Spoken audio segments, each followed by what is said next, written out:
Master o ang fan. Be one of us. Base tayo. Uwi natin si Lolo at last. Sayang, pero okay lang. That's part of life. Nagkatad kanina, ako chill-chill lang, nakasakay.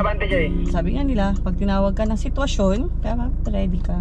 So, buti na lang si Jeyo, nakakapag-drive na talaga. Laking advantage talaga yun na na-train siya ni Daddy. Dami niya natutunan. Sa ganitong sitwasyon ulit, another kaalaman na naman sa kanya, laking advantage nung maraming alam yung mga bata. Ito si Meng, unti-unti na rin naman, nakikita nyo na rin naman siguro na ini-involve niya rin yung sarili niya. Para naman kasi sa kanya yun hindi naman sa amin.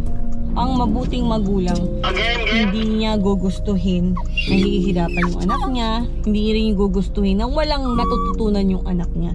So, syempre, gusto namin na hanggat sa makaabot ng makakaya namin, mabigay namin yung maayos at mabuting mga kaalaman na pwede namin i-share para sa kanila. Kasi right now, katulad ng sitwasyon namin ngayon, at least na alam namin, yes Cholo, don't worry.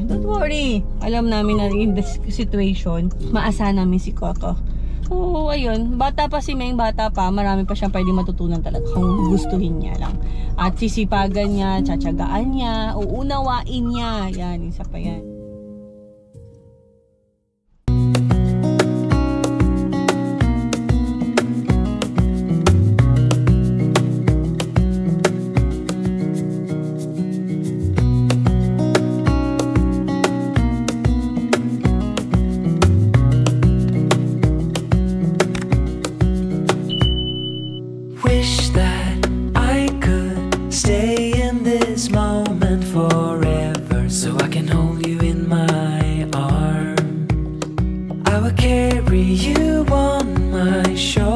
As long as I'm able, scare the monsters under your